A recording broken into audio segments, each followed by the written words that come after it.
एक बार की बात है, बालेन शाह रैप युद्ध में थे। इतिहास अपने आप को दोहराता है। बालेन शाह ही थे जो इस मुकाम तक पहुंचे। दरअसल इतिहास ने इस तथ्य को बदल दिया है कि जब वो मेयर बनेगा तो मेयर के हाथ में कितनी ताकत होगी। उनके आने के बाद काठमांडू में लोकतांत्रिक स्थान की रक्षा हुई है। सफाई व्यवस्था पहले से काफी बेहतर हुई है। यह अब सचमुच अच्छा है। मुझे अब जियो के पास जाने की जरूरत नहीं है। यूनिवर्सिटी के ऊपर की राजनीति भी बंद हो गई है। यदि किसी कार्यकर्ता के साथ बलात्कार हुआ है तो वह ऐसे व्यक्ति की फोटो या वीडियो ले सकता है और सीधे बालेन को भेज सकता है। इसलिए अब कार्यकर्ताओं से बलात्कार करना आसान नहीं है। उनके समय में ऐसे कई मामले सामने आए हैं। बहुत से लोगों को नहीं पता था कि कोई मेयर ऐसा काम करेगा। इसीलिए अभिनेता सूरज सिंह ठाकुरी ने एक बार कहा था, एक बात जो मैंने नई चीज से सीखी वह यह है, बालेन के मेयर बनने के बाद मेयर पद की ताकत खत्म हो गई है। वह किसी को भी नियम विरुद्ध काम करने के लिए नहीं छोड़ते। क्या अमीर, क्या गरीब, क्या नेता, क्या कर्मचारी, कोई भी हो। बालेन शाह ने अब तक जो भी किया है, नेपाल सरकार किसी भी प्रयास में सफल नहीं हुई है। बालेन के कई समर्थक ऐसे हैं जो उन मामलों में अदालत के आदेशों का भी पालन नहीं करते हैं जिनका उनसे कोई लेना देना नहीं है, लेकिन विरोधी भी कम नहीं है। बालेन शाह ने अब तक क्या किया है, इतने सारे लोग उनका समर्थन क्यों करते हैं, आइए विस्तार से समझने की कोशिश करते हैं। मुझे मूर्ख बनाना कठिन है। हमारी सोच है कि हमें काठमांडू बनना है। बालेन शाह वर्षों तक महानगर पर कब्जा नहीं कर सके। अजीब तरीके से टैक्स वसूला जाता था। 29 साल से काठमांडू महानगर करीब 50 करोड़ का प्रॉपर्टी टैक्स नहीं वसूल सका है। ऐसी गैर कर योग्य संस्थाओं में कृषि संस्थान, राष्ट्रीय संग्रहालय, नेपाली सरकार जैसे 17 संस्थान थे। बालेन शाह के बार बार अल्टीमेटम के बाद इन संस्थाओं ने भी कर देना शुरू कर दिया था। उस समय अकेले सरकार ने 29-26 करोड़ रुपए का टैक्स चुकाया था। इस संदर्भ में यह भी खबर आई थी कि बालेन शाह और कुलमन घिसिंग के बीच कुछ चर्चा हुई थी, लेकिन अब दोनों के बीच अच्छे रिश्ते हैं। वहीं 7 साल से टैक्स नहीं चुका पाने और 17-37 लाख करोड़ वसूलने वाले काठमांडू फन पार्क को बालेन शाह ने 24 घंटे का अल्टीमेटम दिया था। बालेन शाह का अन्य कार्य सरकारी स्थान और नदी की सुरक्षा करना था। इसकी शुरुआत तुकुचा से हुई। ये तुकुचा है जिसका अर्थ है इचुमती नदी, और ये तुकुचा नदी भी है। दोनों तरफ नदियां हैं, लेकिन बीच में 450 मीटर के इस इलाके में नदी का संकट था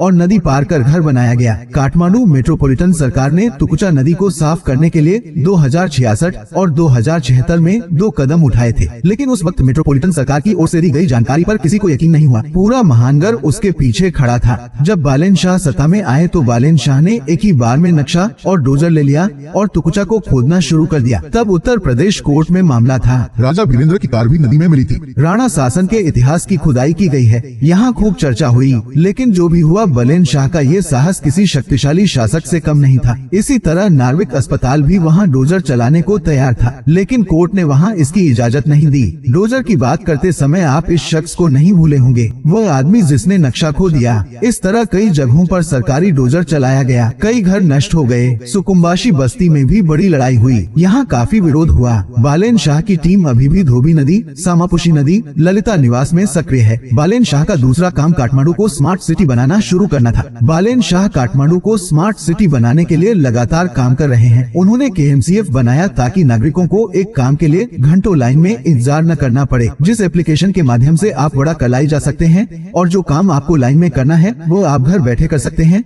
वो भी मोबाइल फोन से। इसी तरह महानगर ने भी KTM कॉल सेंटर स्थापित किया है। महानगर के लोगों को अगर कोई शिकायत करनी हो या कोई जानकारी लेनी हो तो फ्री कॉल सिस्टम बनाया गया है, जहां रोजाना 800 से ज्यादा कॉल आ रही हैं। महानगर में जथा भाभी ने अब हॉर्न बजाने पर भी प्रतिबंध लगा दिया है। इससे माहौल काफी शांत हो गया है। बालेन शाह की टीम का कहना है कि जथा भाभी द्वारा लगाए गए होर्डिंग बोर्ड ने शहर को धूल में मिला दिया है। नियम विरुद्ध लगाए गए होर्डिंग बोर्ड और पोस्टरों को नियमित रूप से हटाया गया है, अन्यथा सार्वजनिक परिवहन, IT कनेक्टिविटी, जल प्रबंधन, ई-गवर्नेंस, बिजली आपूर्ति, अपशिष्ट प्रबंधन की अभी भी कमी है जो एक स्मार्ट शहर में होनी चाहिए। लेकिन कम समय में बालेन द्वारा किया गया ये काम भी बेहद कारगर है। बालेन के आने के बाद महानगर के सूचना क्षेत्र में 3 उत्कृष्ट कार्य हुए, जिनमें से एक था फ्राइडे बुक फ्री डे। इस प्रणाली के अनुसार छात्र शुक्रवार को पुस्तक मुक्त विद्यालय जाते हैं और दैनिक जीवन में क्या आवश्यक है इसका व्यावहारिक ज्ञान सीखते हैं। उनके द्वारा शुरू की गई व्यवस्था अब कई जगहों पर लागू हो चुकी है। कई लोग इस सिस्टम की तारीफ भी कर रहे हैं। इसी तरह उन्होंने स्कूलों में राजनीति पर भी रोक लगा दी है। उनके इस कदम का कार्यकर्ताओं ने विरोध किया था। बोर्डिंग स्कूलों में शिक्षक को वेतन तो थोड़ा दिया जाता था,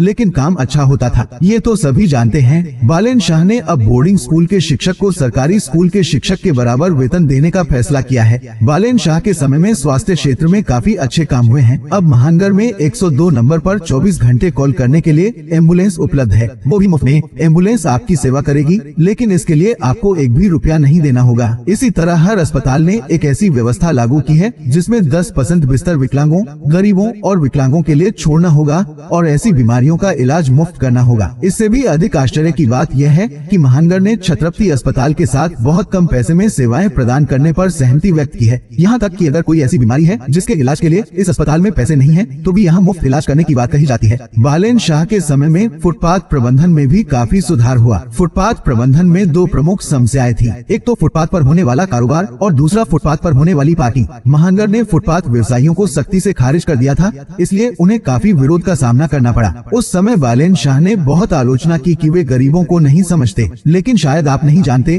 महानगर ने अब फुटपाथ व्यवसायियों को संभालने के लिए बनेश्वर चौक को फुटपाथ व्यवसाय करने के लिए छोड़ दिया है। आप देख सकते हैं कि यह कितना साफ और व्यवस्थित है। इसी तरह हर व्यावसायिक भवन में ग्राउंड फ्लोर पार्किंग में काफी सुधार किया गया है। इसे दीर्घकालिक समाधान बनाने के लिए ऐसे नियम हैं जो पार्किंग स्थान बनाने वाले लोगों के लिए अपनी संपत्ति छोड़ना कठिन बना देते हैं। बालेन शाह का फैसला भी एक अच्छी दूरदर्शिता को दर्शाता है। फुटपाथ की साफ सफाई और रंग रोगन शुरू हो गया है, साथ ही फूल लगाने और उगाने का काम भी शुरू हो गया है। इस तरह के कार्यों से शहर की सुंदरता और पर्यावरण में दो तरह से बदलाव देखने को मिला है। काठमांडू के 32 जिलों में एक डॉक्टर, एक नर्स और एक इंजीनियर को बर्खास्त कर दिया गया है, जो हर जिले में लगातार सेवा दे रहे हैं। काठमांडू को अपराध मुक्त शहर बनाने के लिए बालेन शाह ने अपना निजी व्हाट्सएप नंबर सार्वजनिक कर दिया है। अगर कोई कर्मचारी आपसे नौकरी मांगता है तो आप उसकी फोटो या वीडियो खींचकर सीधे बालेन शाह को भेज सकते हैं। भले ही बालेन शाह इतना काम करते हैं, लेकिन आज भी कई लोग ऐसे हैं जो कहते हैं कि बालेन कुछ नहीं कर सकते। मेरा उन लोगों से एक प्रश्न है जो ऐसा कहते हैं, क्या आपकी नगर पालिका के मेयर ने बालेन जितना काम किया है? कृपया इस पर भी ध्यान दें। आपको बालेन शाह का काम कैसा लगा नीचे टिप्पणी में लिखना न भूलें।